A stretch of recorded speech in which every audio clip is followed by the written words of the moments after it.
जब भी हमें कोल्ड ड्रिंक का नाम याद आता है तब याद आती है कोका कोला। जब भी पार्टी करनी होती है तब भी याद आती है कोका कोला। इसकी तो टैगलाइन भी यही है कि ठंडा मतलब कोका कोला। आप लोग सोच रहे होंगे हम ये इतना कोका कोला क्यों कर रहे हैं, क्योंकि हमारी आज की ये वीडियो कोका कोला पर ही बेस्ड है।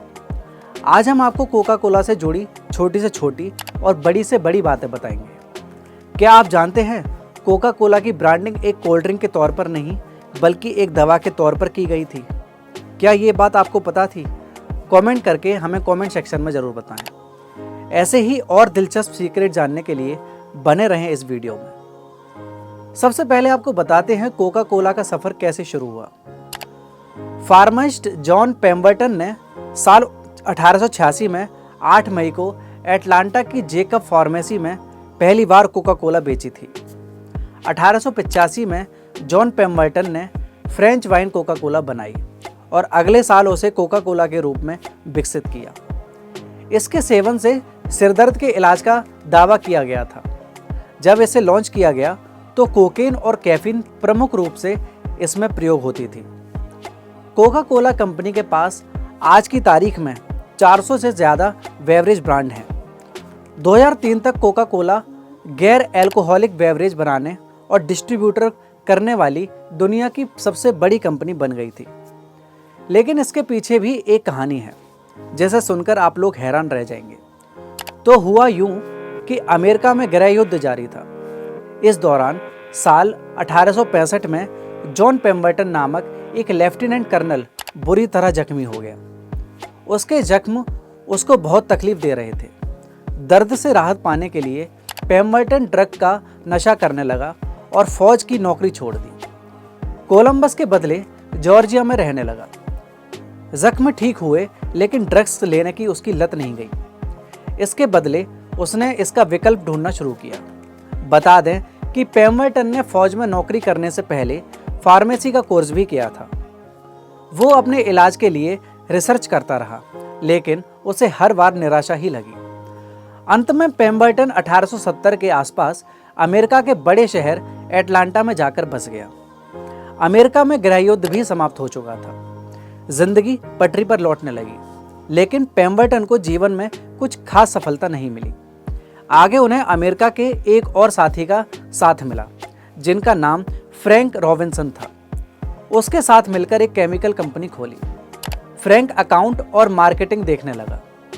पेम्बरटन अपने उस पेय पदार्थ पर दोबारा काम करने लगा जो ड्रग्स का विकल्प हो सकता था, जिस पर उसने सालों मेहनत भी की थी, लेकिन इस बार भी उसे निराशा ही हाथ लगी। मई 1886 को दोपहर के समय पेम्बरटन ने एक तरल पदार्थ बनाया। उसे वो जेकब फार्मेसी ले गए। उसमें सोडा पानी मिलाने के बाद लोगों को टेस्ट कराया। उन्हें उसका स्वाद काफ़ी पसंद आया, लेकिन फिर वो दौर भी आया जब बंद बोतल में बिकने लगी कोका कोला।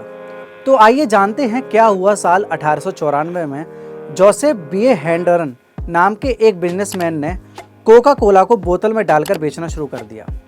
इस आइडिया को अपनाने के लिए उसने 12 बोतलें कैंडलर को भी भेजी। कैंडलर को उसका यह आइडिया काफ़ी पसंद आया। इससे पहले उन्हें इसका ज़रा सा भी ख्याल नहीं आया था। अब कोका कोला को आसानी से बोतलों में कहीं भी ले जाया जा सकता था। साल 1903 के बाद कंपनी ने कोकीन की मात्रा को कम करते करते लगभग समाप्त ही कर दिया था। बाद में कोकीन की पत्ती का ही इस्तेमाल किया जाने लगा। समय के साथ कोका कोला लोगों की पसंद भी बन गई थी। ऐसे में तमाम इन्वेस्टर्स ने इसके बिजनेस में उत्सुकता दिखाई। इस लिहाज से कंपनी ने नकली प्रोडक्ट्स का भी खतरा महसूस किया। कंपनी उपभोक्ताओं को आश्वस्त करने के लिए कंपनी एक ऐसी बोतल बनाना चाहती थी जिससे उन्हें असली और नकली कोक की पहचान हो सके। तब रूट ग्लास नामक कंपनी ने कोक के लिए एक बोतल तैयार की जिसे कोका कोला कंपनी ने अप्रूवल दे दिया। साल 1916 में कंपनी ने उस बोतल का बनाने का कार्य शुरू कर दिया। कंपनी ने अपने ब्रांड को सुरक्षित करने के लिए विज्ञापन का सहारा लिया। ग्राहकों को वास्तविक मांग की मांग और कोई विकल्प स्वीकार नहीं टैगलाइन के द्वारा सचेत किया गया। कोका कोला को अमेरिका के साथ कनाडा, पनामा, फ्रांस और क्यूबा जैसे अन्य देशों में इसे बेचा जाने लगा।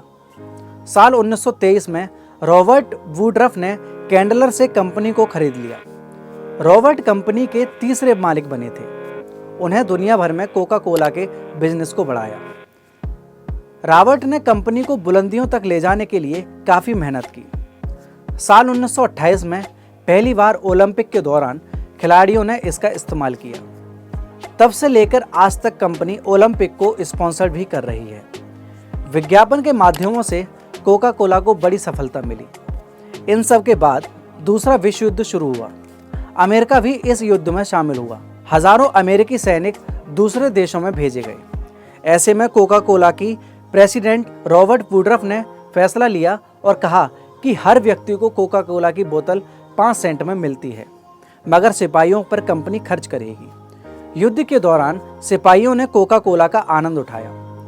कोक को देशभक्ति से भी जोड़ा जाने लगा था। एक रिपोर्ट के मुताबिक युद्ध के दौरान सैनिकों ने लगभग 5 अरब बोतलें कोका कोला की पी गए थे। बहरहाल कंपनी के इस फैसले ने उसकी खूब ब्रांडिंग की। युद्ध समाप्त होने के बाद कंपनी ने विदेशों में और भी ब्रांच खोले। इसके बाद इसके विज्ञापनों की टैगलाइनों ने लोगों को बहुत प्रभावित किया। साल 1971 में इटली के विश्व के कई देशों के लोगों का एक बड़ा समूह पहाड़ की चोटी पर इकट्ठा होकर कोका कोला के लिए अपील करने लगा। तब उनके द्वारा दी गई I like to the world a Coke punch ने कमाल कर दिया था। कोका कोला कंपनी जल्द ही लोगों के दिलों पर राज करने लगी। आइए चलते हैं, अब आपको बताते हैं दिलों पर राज करने वाली कोका कोला ने किस तरह हमारे हिंदुस्तान में कदम रखा। वर्ष 1949 में इंडिया में पहली बार किसी विदेश की सॉफ्ट ड्रिंक कंपनी की शुरुआत हुई, जिसका नाम था कोका कोला। यह भारत में पहले अमीर लोगों की ही पसंद थी। वर्ष 1970 तक यह एक सॉफ्ट ड्रिंक आम लोगों के बीच में भी एक अच्छे ड्रिंक के रूप में छा गई। उसी समय भारत में इमरजेंसी लगा और इसी दौरान सरकार ने कोका कोला को इंडिया से बाहर कर दिया। कोका कोला कंपनी भारत के एक प्योर ड्रिंक ग्रुप नामक की कंपनी के साथ मिलकर 1949 में भारत में आया।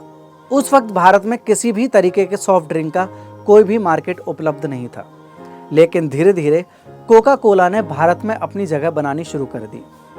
1958 में इस कंपनी ने कोका कोला एक्सपोर्ट कॉरपोरेशन नाम से एक एंटिटी बनाया, जिसने 1959 तक केवल 4 लाख का प्रॉफिट कमाया, लेकिन 1971 तक आते आते कंपनी का फायदा लगभग 3.5 करोड़ तक पहुंच गया।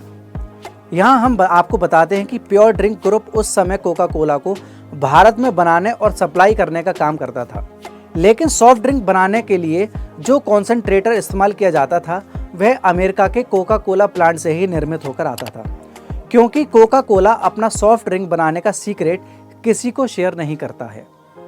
आखिर क्यों रखता है कोका कोला अपनी रेसिपी और फॉर्मूला सीक्रेट? चलिए आपको बताते हैं।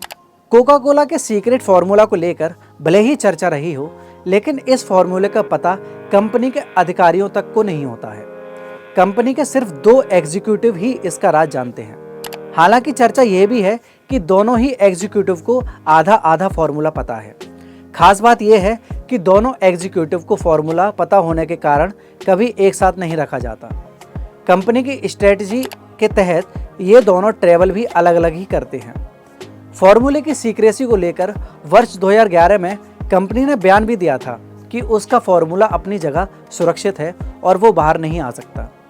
तो कहाँ रखा है ये फार्मूला? फार्मूला को कंपनी के किसी कर्मचारी या अधिकारी के साथ डिस्क्लोज नहीं किया गया। अटलांटा के सन ट्रस्ट बैंक में इसकी ओरिजिनल कॉपी रखी गई है। सन ट्रस्ट फार्मूला को कभी शेयर ना करें, इसलिए कोका कोला में उसे 48.3 मिलियन शेयर दिए गए हैं। साथ ही सन ट्रस्ट के अधिकारियों को कंपनी के बोर्ड ऑफ डायरेक्टर्स में भी शामिल किया गया है। अब जानते हैं कब बनाया गया था ये फार्मूला। 2011 में एक अमेरिकी कंपनी ने कोका कोला अटलांटा म्यूजियम में गुप्त फार्मूले की तिजोरी को एग्जीबिशन के लिए रखा था।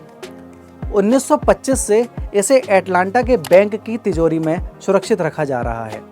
दरअसल इसे कंपनी की 125वीं एनिवर्सरी के मौके पर बाहर लाया गया था। कोका कोला का गुप्त फार्मूला 1886 में अटलांटा में बनाया गया था। बताया जाता है कि जॉन एस पेम्बर्टन ने उस वक्त दवा की एक दुकान चलाते थे और उन्होंने अपने घर के पीछे एक केतली में अलग अलग बूटियां और सामग्री उबालकर कोका कोला का फॉर्मूला इजाद किया था। तो आज आपको कोका कोला के बारे में कई नई और दिलचस्प बातें जानने को मिली होंगी और हम उम्मीद करते हैं आपको ये वीडियो पसंद आएगी। अगर वीडियो पसंद आई हो तो वीडियो को लाइक करें, चैनल को सब्सक्राइब करें और ऐसे ही इन्फॉर्मेटिव और एंटरटेनमेंट वीडियोस देखने के लिए हमारे चैनल रैप टॉक्स को देखते रहें और चैनल को सब्सक्राइब करना बिल्कुल ना भूलें। शुक्रिया।